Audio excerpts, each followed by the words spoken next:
Welcome to Life in Accounting, the Where Accountants Go podcast. Life in Accounting is the podcast for everyday heroes like you working in the accounting profession. Are you ready to hear from accounting influencers, thought leaders, visionaries, and other professionals leading change in the accounting world? Then stay tuned for Mark Goldman, a CPA, the owner of Where Accountants Go, and your host. Welcome to Life in Accounting. My inclination was towards international tax planning, compliance, inbound investment, and what we call investor services, where we offer assurance services for internal controls and fraud prevention and that sort of thing for investors coming over into this business culture. Hello, everyone. I'm Mark Goldman, a CPA and your host for Life in Accounting, the Where Accountants Go podcast. That clip was from our guest, Juan Carlos Almanza, a CPA and really a general business consultant that specializes in international clientele from Mexico. I cover how I came to be in touch with Juan Carlos when I'm welcoming him to the program, so I won't go over that piece here. But there are a few interesting tidbits in this episode that are buried deep within the program, so I want to make sure you don't miss them. First, as of the time we're recording this, Juan Carlos is 35 years old, and he started his practice when he was only 25 years old, and with only 2 clients and a website at that. You'll have to listen to the program for that story, but I found it pretty amazing myself. Juan Carlos also talks about how being raised really on both sides of the border helped him to be better prepared to service the clients he handles in his practice now. It's really a story of how parlaying your unique background into a practice that serves a specific niche of individuals similar to yourself can work out into an incredible business. If you have any interest in international business yourself or servicing international clients, this episode is really going to be intriguing for you. Also, if this is your first time joining us, please visit our website at www.whereaccountantsgo.com to subscribe to the program and for our 70-plus other episodes highlighting the careers of everyday accounting heroes just like yourself. With that, let's go ahead and get started. Here's Juan Carlos Almanza. Well, hello, Juan Carlos. Thank you so much for scheduling this in. I know tax season is bound to be a busy time for you guys, so thank you very much. Absolutely, Mark. Thank you very much for having me. This actually is a break for me. Anything that can get us away from the number crunching is great. Well, thank you. I'm glad we're giving you a little break. For the audience, it's actually Friday afternoon when we're recording this, so it's a little bit of a break for both of us.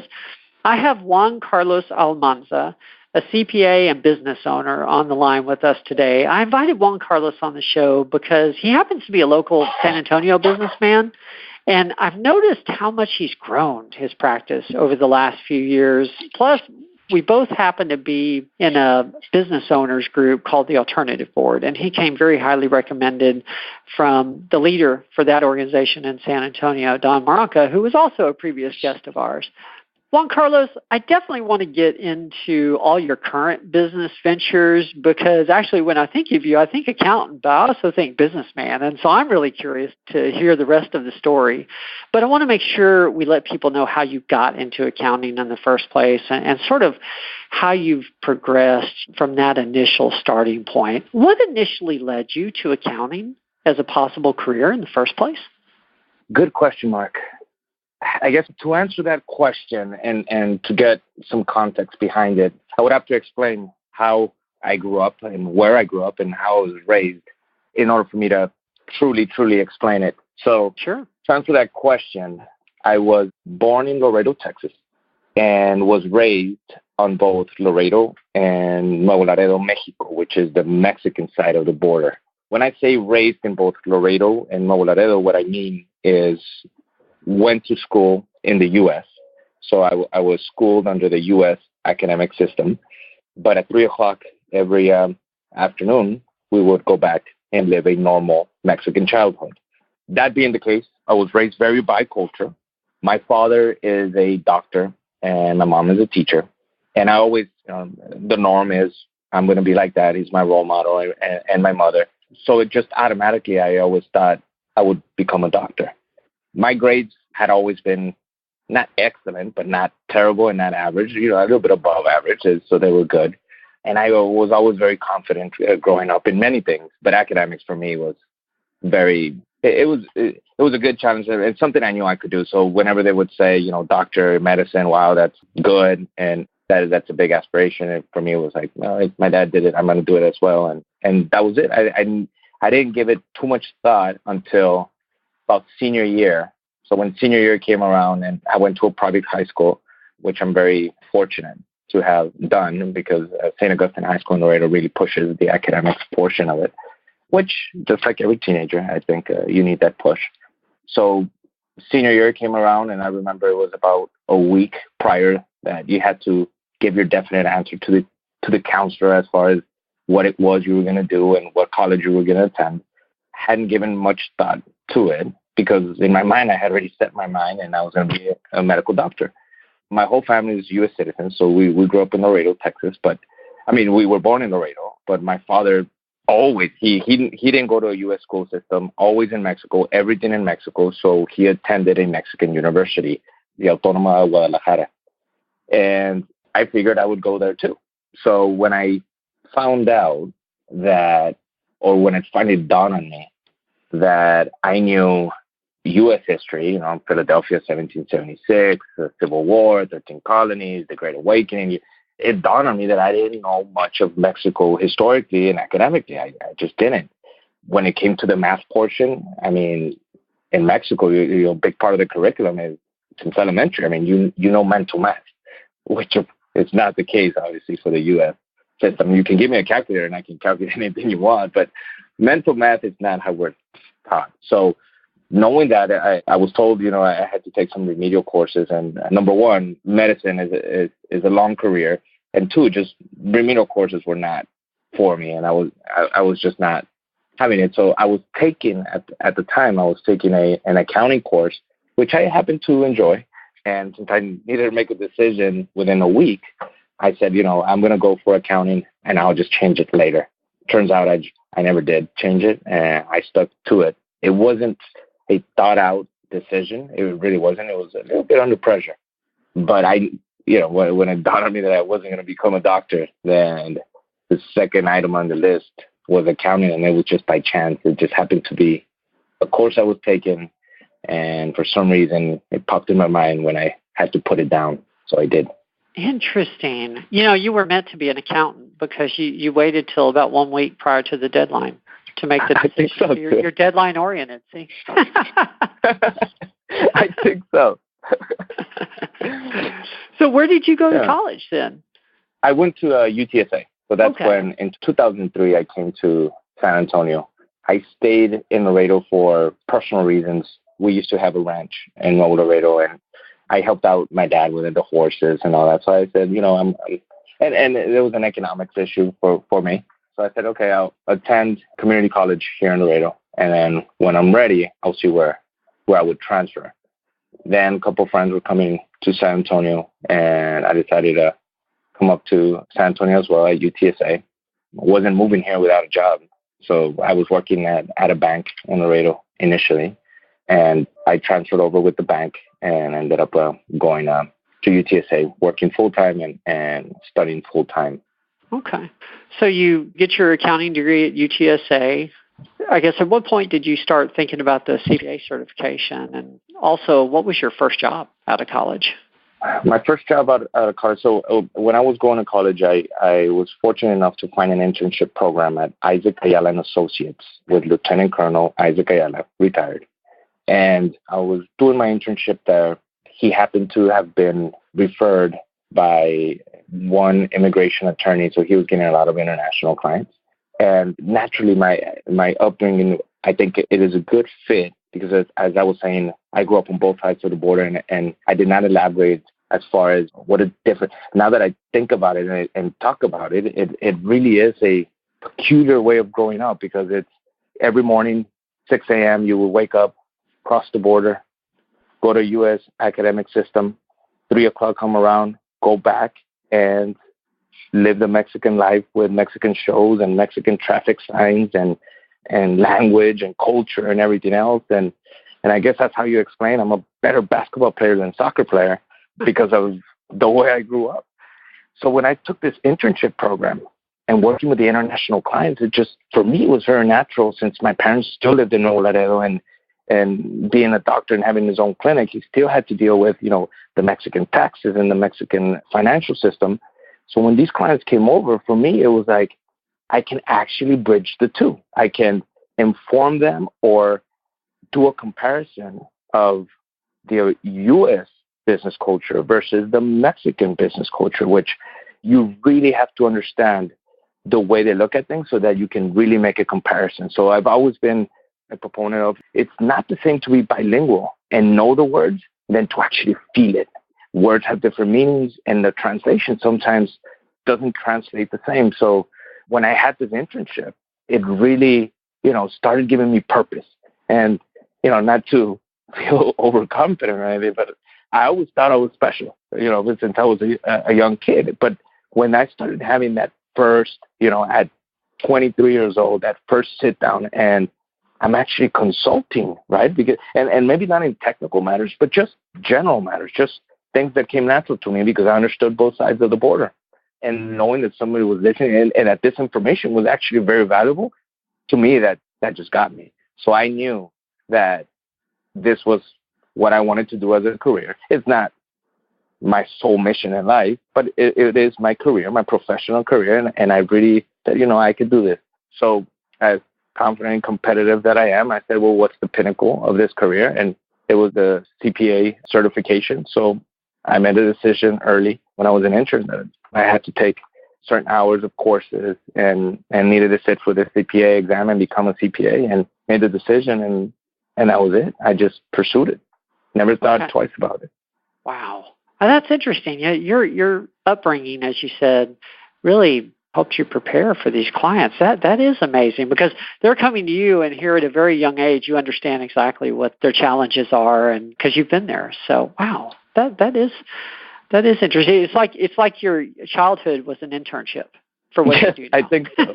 I think so, and I think it also has taught me to adapt and be flexible, and understand that there's two sides of the coin, and understand that in every situation there's got to be, I guess it.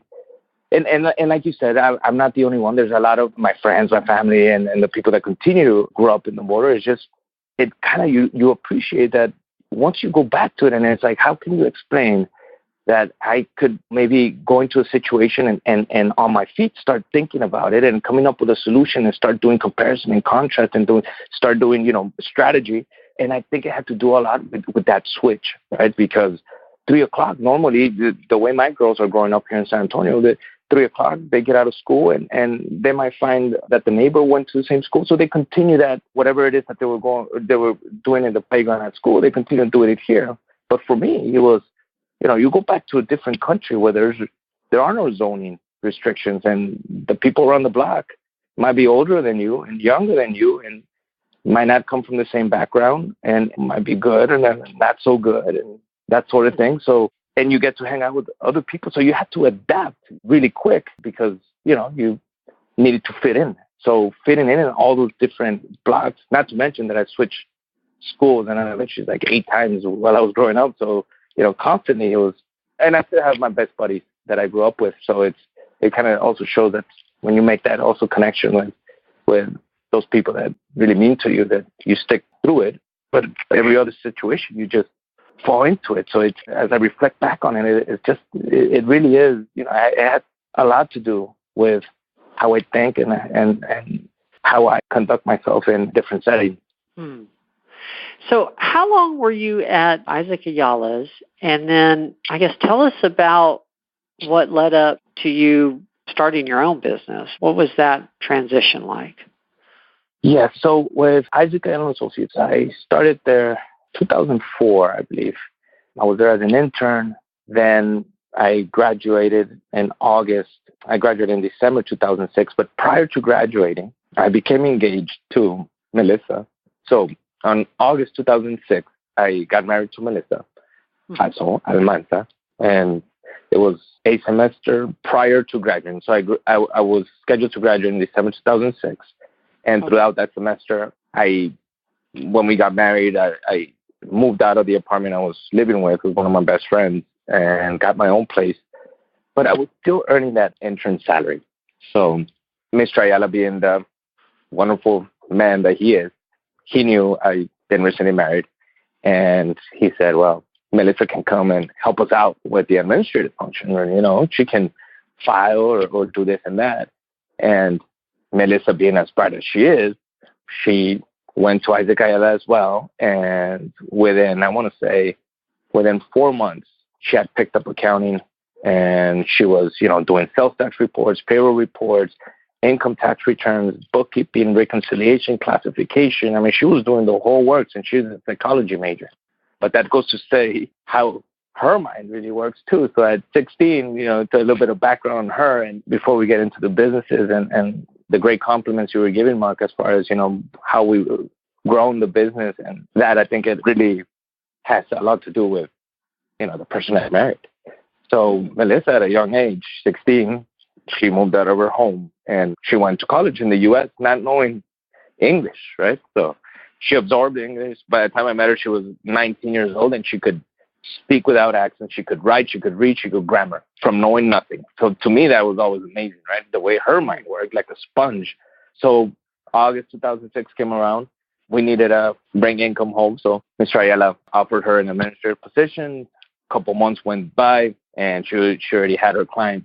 December came around, and I knew to leave the internship finally and earn a graduate salary. So I went to work at another local firm for about 6 months. It was also in international taxation. It was also had to do with inbound investment, and felt it was a lot of the similar background to the clients I've had previously. But within 6 months, I was a little restless, and I wanted other challenges. So I left that firm for another CPA firm locally, and I was there for about another 8 months. And how I fell back into opening up the own business was within that time frame, that year when I graduated, December 2006, towards all 2007, I had made a very good relationship with an immigration attorney myself. And she had mentioned, she was always a pusher as far as, come on, go get it, go do this, go do that. And she was like, well, I have a couple of clients that need bookkeeping for their visa renewal. So I said, okay, I think I can help out. So I was doing some bookkeeping at home, and it was the time where, I guess, whenever you start getting that business sense into you, the next thing you think about is a website. So back in the day, it was very exciting for someone to have a website. So I got a friend to design this website, and I had about 2 clients, right? It was just taking off, but I felt I needed a website for some reason. But I was working at this place, in good faith. I did understand the moonlighting aspect of it, but I really didn't feel there was a lot of harm, since it was international clients, bookkeeping, they weren't the fit for that particular CPA firm. So I didn't think I was doing an infraction or anything, but I did check it. And when I came, that was a Friday. When I came on Monday, they told me the bad news, right? So they said, well, we found this website, and we tracked it down to the Texas entity search at the Texas Comptroller, and it clearly shows it's yours, right? So I said, well, no harm. It wasn't on purpose. And, I kind of explained myself, but they did make me make a decision right then and then. And basically, I don't remember the exact words, but they said either you stop what you're doing and stay, or you can't continue working here. So I don't know what made me do it, but I said, well, thank you very much for the opportunity, but I won't stop what I started. And I don't even know why I said that, because as I was packing my things, I'm like, 2 clients. Really, Juan Carlos, 2 clients? What are you going to do with 2 clients? You there's nothing that, it doesn't justify, but, I had already said it. And like I say, the first thing that comes to mind is usually what you really want and really feel. So it didn't make a lot of sense logically when it came down to, economics, but I said it. So we had one car. I called Melissa and I said, hey, you might need to come pick me up. So she drove back. She was still at Isaac Ayala Associates. So she came to pick me up, and she's like, well, what happened? And I told her, and for me, it was a big shock, because I thought I had always been a good employee, and I'm the type of person that does the job I need to do the best I can, not for anybody else's satisfaction, but for my own, just to always raise that bar, or whoever puts that bar, I always try to, it's a little game I have with myself to, surpass it. So for me, it was a big shock. And when I told her, she was like, well, what do you mean you got fired? And I said, yeah, but I said, look, we got to get to the next step. And Mr. Ayala had also mentioned that during tax season, if he had more work, that if I would be interested. And I said, well, I don't know if I can because of the moonlighting at that point. At that point, I did remember the moonlighting thing. But I told Melissa, I said, I'm wearing a suit. I'm wearing a coat and tie. I'm going to take up Mr. Ayala on his offer. So we went back to see him, and I said, I'm ready to work now. No pressure if you have extra work, which he did. So right then and then, a couple of hours later, I was already working again. And that's how I was born again. I was a subcontractor accountant, and Melissa was a contract accountant as well, bookkeepers. And that's how it all started. And everything else, we just never looked back. I have to ask, because I know you have kids now. Did you have kids back then? No, we did not. Okay. And we were kids ourselves. We were just kids ourselves. Okay. No kids. I was still thinking back to, I have 2 clients and a website. I mean, that's all I need. That's all I need. That's right. Oh, I love that. That's a great story. Wow. So tell us about your businesses now, because now I know how it started. Tell us where you are now, because honestly, I don't really have a full handle on everything you've got going on. It sounds like you're doing a bunch. Well, yeah, I think it seems more than what it really is. I have the firm. It's a full-fledged CPA firm now. I am a certified public accountant. I'm a certified valuation analyst.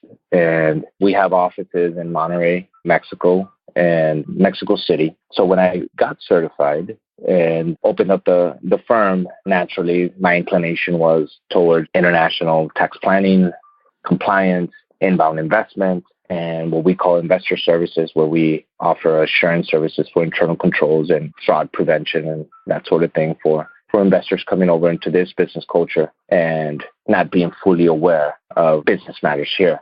So we opened up representation offices in Monterrey, Mexico City. In 2015, our lease at our 410 location here in San Antonio, this is where we're headquartered, was coming to an end, and we needed more space. Or I felt we needed more space, and so much in quantity. I wanted a space that would fit what I wanted for the firm, which is more open space, different or crazy ideas, I guess I have on how I want the layout. And for me, there was a lot of restrictions and permissions you had to go through when you have a landlord. So I figured I would be my own landlord and said, well, what do I have to do? And it's, you buy your own building and you get that going. So I was fortunate enough to form a good partnership with my partner now, and we created a real estate company, which it houses commercial real estate and some other real estate ventures that we have. But bottom line is we got to house our firm the way we wanted, the layout we wanted, which continues to be a work in progress. But pretty much that was the reason for that. So what I tell my team and my friends and family is, in business, I don't look for economics. And I know, and this might sound like a cliche, but money for me, it's not the end goal. It's not economics. And we've had the conversation, oh, you became a CPA because you're the money man and you know that CPAs make a lot of money, like lawyers. And it's like, well, it wasn't about that. I don't think I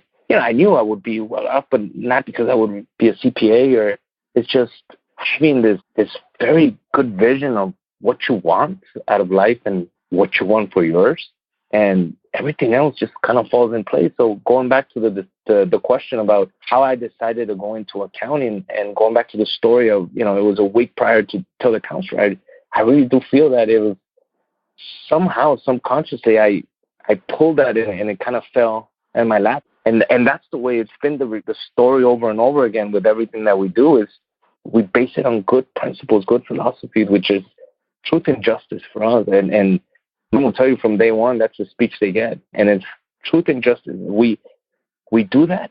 And if you operate like that, there's nothing that can hurt you in that way. I mean, naturally things will come, challenges will come, people that think different will come. But so long as you stay true to that, everything else just falls where it should. And I think that's how the businesses have evolved. We needed a place the way we wanted, and things fell on the right place. I was a partner in an art gallery as well. I had to leave that partnership just because I needed to concentrate on growing the practice. As we have this year, we have very ambitious goals where we want to get the firm, and that's one of the sacrifices I needed to make. I really enjoyed it because it was part of the firm. So the reason why that got born was because I wanted to bring something different that wasn't the foosball table and the darts like the other firms, maybe not in accounting, but attorneys and lawyers and the whole millennial foosball table and that setting for me it's too casual. I don't like to be that casual, and when I'm in my mode from 8 to 5, just because I don't want my mind to get casual, and that's what I tell my staff as well. So I said, okay, but we still need to bring something that is going to break that dynamic, and it's going to bring some good dynamic to the firm, that it's not just all numbers and formality and discipline. So I said, okay, maybe if we bring in an art gallery, it would be a good aspect and a good supplement to the firm where you can break away, but it's still a real professional setting. So that's the reason for that, even though, like I said, sorry to say, but in 2018, I had to break from it so we can concentrate on what we're doing now. So I also am involved in some other investments with clients and friends, and that's kind of a sideline, although it comes with a lot of responsibility, but we're also doing investment in real estate as well. What is Titan Venture Group? Because I saw something online about a Titan Venture Group. Okay. What is that? Yeah, so Titan Venture Group is a group I created with the attorney friend of mine, Charles Reffin. And the idea of Titan is to bring in clients or investors that are going to need both sides of our help, which is the financial side, the business consulting, and your legal protection, corporate governance, and that sort of thing. So we sat down and we said, okay, if we could offer this in one package, how can we come up with it? And the reason for that was I was finding that my attorney friends are charging traditionally with time and fraction of the time where, you get a bill for opening up an email, and it's like, so for my type of client, it's not, let's just say it doesn't make a lot of sense. For them, it's all about deliverables. It's about deliverables. It's not about how much time you spend, but how much delivery, how much output you give at the end. So I said, well, let's, under that auspices or under that concept, let's just offer a service that it's on a monthly retainer, and we can offer both services, and I'll help my attorney friends just be very efficient with their time through processes and organization. And it has worked thus far as well. But that's part of the firm. We just named it differently because there's another firm involved as well. Okay. I'm just curious because I interviewed a husband and wife team not too long ago. Is your wife still involved in the accounting practice? Well, she's actually a controller for one of Mr. Ayala's companies. Oh. So she's not involved in the accounting practice anymore. But she's working as a controller for one of his companies. Interesting. Okay. That's wonderful that y'all are still on good terms and that, relationship has continued to benefit you both. Oh, absolutely. The utmost respect for Mr. Ayala and everything he has done and believed in it more than anything. So, and I think, as how we are is part of the thing that fuels me personally is the responsibility part. Even, I have a certain personality, which at first it might seem like I'm hyperactive and I'm doing this and, I want to be the life of the party and this and that, but it truly is. Since a young age, if there's responsibility set on me, I will do anything in my part to just come through, not ever fall short of it. And the first memory I have of that is first grade, Mrs. Diaz's class. One time I didn't bring my homework and I just felt like the whole guilt and the whole world just collapsed on me just because that face. And I remember her face to this day that, what do you mean you didn't bring your homework? That was the last time I ever, I didn't do something that was, expected of me from the part of you have this responsibility, you're doing this. And I think that it had to do a lot with me being good at school and academics, not so much that I'm very smart. It's just discipline and persistence and just doing it. And I broke it down to this is the exam. What do I need to know for the exam? This right here. I'll learn it. I'll master it and move on to the next. So for Mr. Ayala, I'm, very, very grateful. And I think we've performed thus far. And I know we talked about this when we were doing the scheduling, but I don't remember exactly. How many employees do you have now? We are 16 in total. 16. Okay, that's what I thought. And I'm only asking this because I think it's inspirational. How old are you, Juan Carlos? I'm 35. 35 years old. Yes. How old were you when you started? When you went back to Mr. Ayala's on a contract basis? 25 years old. Wow. So 25. Yeah, pretty much we've been on our own as far as business-wise. And when I say on our own is looking for business, managing the business, getting your stuff done as far as bookkeeping, payroll runs, all that. Still collecting, right? Because you, as a business, you always have to keep that going. So we manage the whole aspect of the business since an early age. And I think that kind of builds character and thick skin as well, because as you know, running a business is not the easiest thing in the world, but it's very enjoyable once you get the traction going and the rhythm, knowing that, having good faith that things might not always going to go your way. And even when they don't, everything's going to be fine. Everything's going to be okay. At the end of the day, it's a game. It's a very serious game, but it's not true. It's not really, really real. What's real is your family. Like I said, accounting feeds my mouth, but my family, my philosophy, my friendship, that's what really feeds my soul. That's very wise. We had a guest not too long ago, maybe a month ago, that talked about, there's a lot of things we look at in life as a problem. And he said, really, so many things are just an expense. A problem is you have a family member that's sick, or you have a serious illness. A flat tire or a bad investment, that's an expense. It's not. Yeah. It's so true. Funny. Yeah. So true. Sometimes they're just petty things that there's just so much more important things out there. Yes. So what do you most enjoy about operating your business these days? Like I was saying, there's a lot of obstacles, but I really enjoy putting my philosophies of life into play and the universal principle. So I guess proving them in real life, having a vision, drawing out a strategy to attain that vision, working hard for it, and then having a lot of faith that it's going to work. And then at the end of the day, when it does work, you just feel that, yes, I'm on the right track, or I am applying this correctly, and there's the right mindset. I enjoy that. I enjoy motivating my team. I enjoy bringing a young accountant in that might seem like accounting is this, or I have learned the theory and I'm going to apply it in practice here, and just guiding them and just saying, okay, let's walk you through it, and learning from their objectives and how the firm can help them attain those objectives, and just seeing how also my young team is their own strategy coming into play and seeing that working.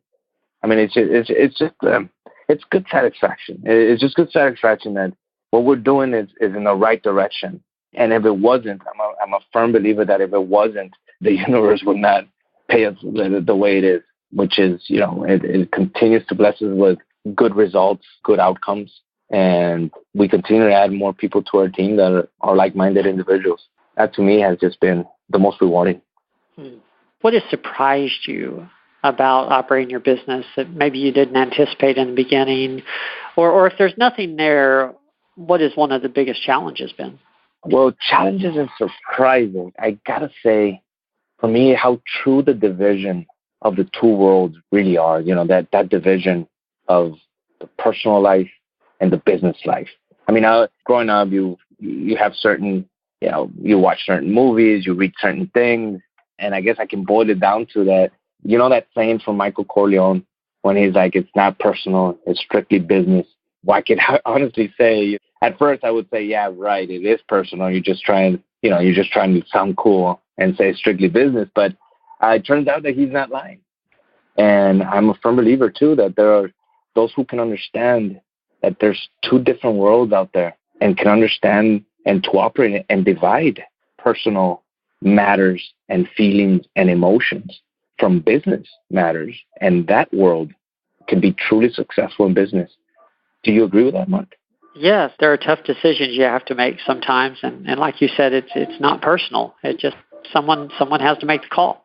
So, someone has to make the call, and the way I prove that to myself, and when I talk about that, it's like this. If I was to invite somebody over to my home where we have a barbecue, we're having a beer, our kids are running in the yard, we have our family there, I don't really talk how I would if I'm in my office, there's a desk between us, and we're talking about business matters. It's different. In one environment, certain things that you do and say are appropriate. In another environment, there aren't. The way you explain that is, well, it's a business setting, and the other one is a personal setting. Just like that is true, there's everything in between that is true as well, whether it's contracts, negotiations, certain things that you say. But sometimes I feel that, in business, people take it very personal, and that blinds them from good decision-making that should be done in the business world. And it has just surprised me that has been the biggest surprise, that it is so true how there's two different worlds where the better you can divide both of them and not take the same as you don't take your personal life into business and then bring the business into your personal life, because it's not appropriate. So that has surprised me the most, and being able to navigate those two things and turn them off, on and off, so that whenever you are with family, you're not thinking about business and vice versa. That has really surprised me. I never anticipated it would be that crucial and important for you to stay on track and have a clear mind. Well, I want to be respectful of your time, and I've enjoyed this conversation so much. We're going a little long, which isn't a problem for me, but I want to make sure we respect your time, like I said. So we end every podcast with the same 3 questions, and we probably should get down to those. The first one's usually the easiest for everybody. What has been your proudest moment? My proudest moment, I want to say, and maybe it's because it's been so recent, but last month, my father attended a course I gave to the Guadalajara CPA Society, or the equivalent in Mexico. I think I made him proud, and I'm proud I made him feel that way as well. He hadn't attended any conferences or seminars I had given, and he went back to Guadalajara because that's where he graduated from. So I was very proud about that, and that he really stayed, because it was a 4-hour-long course. So number one, I was proud that he stayed awake. And number 2, the way he expressed himself. I'm really proud about that. 4 hours for a doctor to sit through an accounting seminar. Yeah, he loves you very much. I think so. He stayed awake, so I think I did a good job there. Well, the second question, tell us about a mistake you've made and what you learned from it, of course. But frankly, the bigger the mistake, the better. We like the big mistakes. Well, we made several big mistakes, and I will narrow it down to business. Both Melissa and I have made some erroneous business investment decisions, but my biggest one was deviating from my core, from what I really know in business, both my career and what I'm naturally good at. So I deviated and I invested in a business which was not my core whatsoever. It actually involved a fitness center for pregnant mothers, which naturally there's nothing there that I know other than going through it with my wife. But that was the biggest mistake. Both economically, it was huge. But I learned a lot from it. That's the reason why I pursued the valuation analyst certification, to ensure that what mistakes I did, what did I overlook, what valuation I was given that was not appropriate. And to this day, I still consult based on that real life experience. So when the clients come to me, it's whenever we do consulting, it's not just all from the books and theory and academics, but it's real life experiences from the person that's consulting you. So I've been through this, and that was my biggest mistake, but definitely turned it around, and we're much better for it because of it. Thank you for sharing that, because I agree. I think that sometimes we can get a little success in one area, and then we start to think we could be successful at anything, and we stray from what our strengths are. So thank you for being willing to share that. That's a good lesson. It really is. Absolutely. Well, last question, and then we'll go ahead and close it down. What is the best piece of advice that you have ever received? Best piece of advice. It has been stumbling across the essay by James Allen called As a Man Thinks. Reading that essay really has put everything into context for me. You know, again, and it's hard to explain, but at an early age, I knew that the power of thought and like being in, you know, playing basketball and being in the zone, I could always recall that when I was in the zone, I was playing real well. It was because I went into the game prior to the game knowing that I would do really well. And then times when I didn't was because prior to that, I felt like maybe this is not the day for me, or I feel a little bit tired. So when I read As a Man Thinks, it just, everything just made sense. I want to say that page after page, I had that aha moment. And it's an essay, so it's 21 pages. It's not long at all. But that essay for me really sparked the interest in self-improvement philosophy and has really marked me. And I'm very thankful that I stumbled across it. Wow, thank you. I usually just get a quote, not a full essay. So thank you. I'm going to have to look that up. Thank you very much. Absolutely. I'll send you a link and a copy. You'll enjoy it. Well, we're going to put a link on the website when you send me that, because I think everybody would benefit from that. Thank you. Thanks. That is absolutely good. Well, thank you again so much, Juan Carlos, for sharing your time with us. I know it is a busy time of year, and you've been very, very generous with your time. I appreciate it. Thank you very much for having me, Mark. And I really appreciate your interest in my story, and I look forward to sending you that link. Thank you. Well, for our audience, this has been another episode of Life in Accounting, the Where Accountants Go podcast. If you haven't yet visited our website, we are going to have that link that Juan Carlos is mentioning, but we have show notes, of course, to this episode and every episode that we've produced, which is a little over 70 at this point. That website is whereaccountantsgo.com. Once again, it's www.whereaccountantsgo.com. On that note, Juan Carlos, any final thoughts you'd like to leave with the audience? Yes, if accounting is your career, definitely think big, very big. Yeah, whether it's accounting, whether it's anything you do. I mean, if I would have given advice to myself early in age, would be think even bigger. There's always that moment that you're going through right now that it might seem like, oh, that's impossible, far-fetched. Nothing is far-fetched. And then if I could say anything, you know, just visualize it. Discipline, sacrifice, a lot of the things that are getting in the way, and it's amazing how things just fall into place, whether it's accounting, business, whatever it may be. Think huge, be disciplined, crystallize it, visualize it, and just go get it. Thank you. That's well said. It's very good advice to end this on. Well, thank you again to the audience for joining us. We will see everybody next week. There's more to come.